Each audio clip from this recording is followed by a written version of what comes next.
Ini seharusnya ini harus dicabut, karena kalau tidak dicabut maka ini nantinya akan.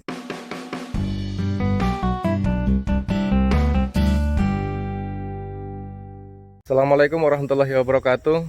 Kembali lagi bersama saya Setio Prayogo di channel S Prayogo. Sebelumnya semoga kita dalam keadaan sehat walafiat, tetap dalam lindungan Tuhan Yang Maha Esa, Allah Subhanahu wa taala.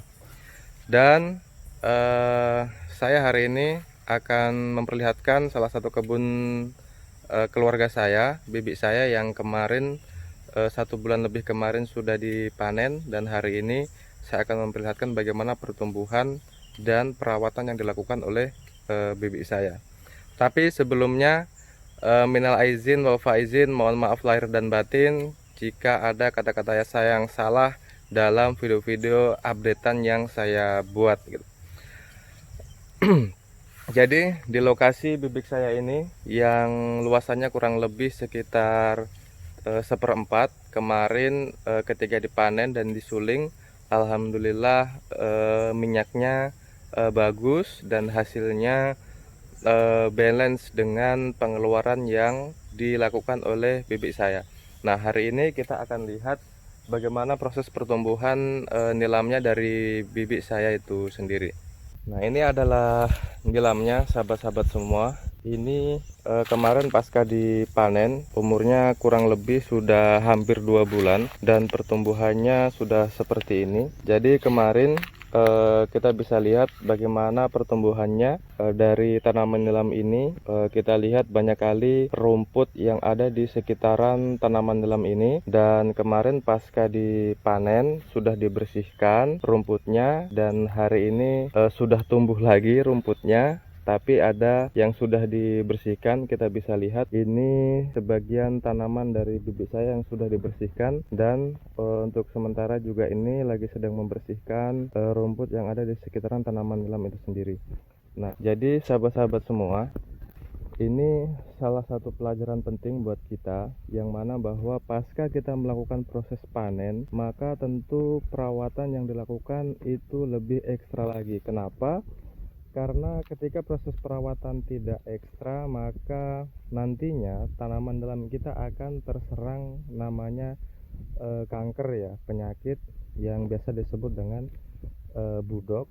Nah, maka untuk mengantisipasi itu perlu dilakukan yang pertama adalah pembersihan dari rumput yang tumbuh di sekitaran tanaman nilam kita. Lalu disemprotkan pupuk perangsang tumbuh tunasnya. Ketika sudah mulai tumbuh tunasnya, maka bisa dilakukan proses penyemprotan menggunakan fungisida gitu. Entah mau menggunakan rabat, menggunakan corona, menggunakan kor, atau obat sejenis lainnya, tergantung ketersediaan obat di daerah sahabat-sahabat semua gitu. Nah, ini kita bisa lihat pertumbuhannya normal, sangat bagus, dan tunas yang dihasilkan dari tanaman ini juga sangat luar biasa. Nah, jadi kepada sahabat-sahabat semua, ini kita bisa perhatikan tunas yang tumbuh pasca dipanen kemarin. Ini pengalaman saya, yang mana bahwa misalnya tanaman sahabat-sahabat semua sebelum dipanen kondisinya tidak sehat ya, misalnya ini kondisinya tidak sehat dan daunnya memerah, batangnya sudah mulai kerdil dan kondisinya tidak bisa tumbuh besar, maka ketika dilakukan proses panen pertama, maka nanti ketika tumbuh tunasnya, maka tunas yang tumbuh akan lebih bagus lagi. Nah, di situ kesempatan kepada sahabat-sahabat semua, ketika di awal tanam, di awal panen itu kondisinya tidak bagus, maka pasca panen kemungkinan nantinya tunas yang tumbuh itu lebih bagus dibandingkan tanaman yang pertama kita gitu. Nah, ini kita bisa lihat pertumbuhannya sangat bagus, sahabat-sahabat semua. Ini normal ya kalau seperti ini pertumbuhannya. tunasnya juga sangat bagus ini. Dan yang saya katakan tadi, kalau misalnya tidak dilakukan penyemprotan untuk mengendalikan penyakit buduknya, maka dia akan terjadi seperti ini. Ini seharusnya ini harus dicabut, karena kalau tidak dicabut maka ini nantinya akan menyebar di sekitaran tanaman ini. Nah, tetapi ini sepertinya sudah dilakukan penyemprotan menggunakan fungisida, dan sisa reaksinya nanti seperti apa. Ini sudah mulai terjangkit di sebelahnya, ini juga sudah mulai terjangkit. Nah, untuk mengantisipasi agar tidak terjadi seperti ini, tanaman kita tidak terserang budok ini, maka pasca panen ketika sudah tumbuh tunas barunya bisa dilakukan penyemprotan menggunakan fungisida itu sendiri gitu. Jadi sangat sayang kalau misalnya tidak dilakukan penyemprotan menggunakan fungisida, sebab pertumbuhannya tidak akan bisa sesubur ini. Jadi kalau misalnya sesubur ini kan ya kita pergi ke kebun itu semangat gitu. Jadi sahabat-sahabat semua, pelajaran penting buat kita yang mana bahwa dalam mengendalikan gulma, pertama rumput harus bersih, tanaman kita harus bersih, dan kedua kita mampu mengendalikan tanaman kita yang terserang penyakit budok, dan suplai nutrisi kepada tanaman kita juga itu sangat penting, karena saya yakin dan percaya hasil produksi yang dihasilkan panenan pertama dan panenan kedua akan lebih banyak di panenan kedua jika perawatannya kita benar gitu. Karena kita bisa saksikan sendiri, kita bisa lihat sendiri, tunas baru yang dihasilkan dari tanaman nilam ini lebih banyak dibanding dengan tunas yang tumbuh di awal kita melakukan penanaman gitu. Kita bisa lihat di sebelah sana terlihat subur sekali.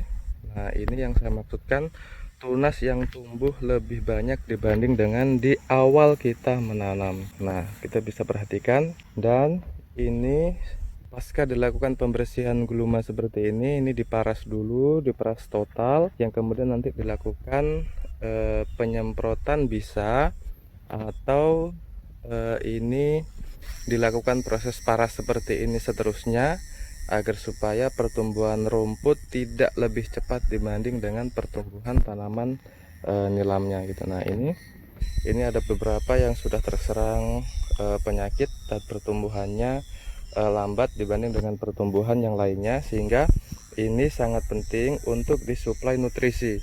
Ini dipupuk lagi gitu. Jadi banyak macam-macam nutrisi yang bagus untuk tanaman nilam kita. Ada biasa yang menggunakan supratan, saya juga sudah pernah menggunakan supratan, itu bagus juga. Tetapi dalam proses penyemprotan nutrisinya ini harus dilakukan 15 hari sekali agar supaya proses pertumbuhannya itu cepat dan bisa merata gitu. Nah, ini lagi saya harus rekomendasikan untuk disemprotkan insektisida. Karena kenapa? Ini sudah ada kutu daunnya ya, sudah mulai menggulung ini. Jadi sahabat-sahabat semua, kalau misalnya tanamannya sudah ada penggulung daun seperti ini, daunnya sudah tergulung seperti ini, maka segera lakukan penyemprotan insektisida. Saran saya, ini saran saya, bukan saya mau promosi, bagus menggunakan Miami.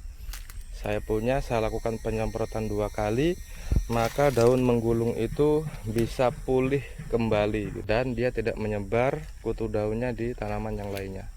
Ini kita bisa lihat sahabat-sahabat semua, sangat sayang kalau misalnya pasca dipanen tanaman kita tidak kita rawat kembali, karena hasil produksinya lebih banyak di panenan kedua dibanding panenan yang pertama.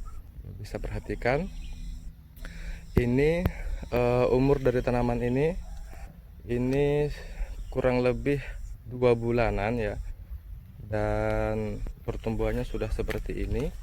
Jadi kepada sahabat-sahabat semua, ini pelajaran penting buat kita, yang mana bahwa jangan sia-siakan tanaman dalam kita ketika kita sudah meraup hasilnya di panenan pertama, maka harus dilakukan perawatan untuk melakukan pemanenan yang kedua. Baik sahabat-sahabat petani nilam di seluruh Indonesia, ini tadi sekilas saya perlihatkan tanaman bibit saya, dan ada beberapa hal penting yang harus kita perhatikan dan kita lakukan di tanaman nilam kita, agar supaya tanaman kita menghasilkan hasil produksi yang lebih banyak lagi gitu. Nah, Baik, kepada sahabat-sahabat semua, mungkin sekian dari saya. Mohon maaf kalau ada kata-kata yang salah.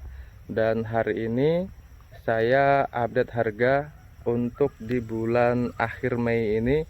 Harga di daerah kami masih 465, dan kita mudah-mudahan terus berdoa agar supaya harga minyak nilam ini terus naik hingga mencapai 600.000 seperti yang kemarin, bahkan bisa lebih dari 600.000, agar supaya hasil keuntungan kita lebih banyak lagi dan kita tetap semangat dalam melakukan proses perawatan dan penanaman dalam membudidayakan tanaman nilam itu sendiri. Baik, terima kasih sudah mampir di channel saya. Support channel saya dengan menekan tombol subscribe dan bagikan kepada sahabat-sahabat kita. Dan ketika ada yang perlu dikomentari, saya sangat berharap untuk meninggalkan komentar dan kita bisa sharing dan diskusi. Baik, saya Setio Prayogo, terima kasih. Salam petani nilam Indonesia. Wassalamualaikum warahmatullahi wabarakatuh.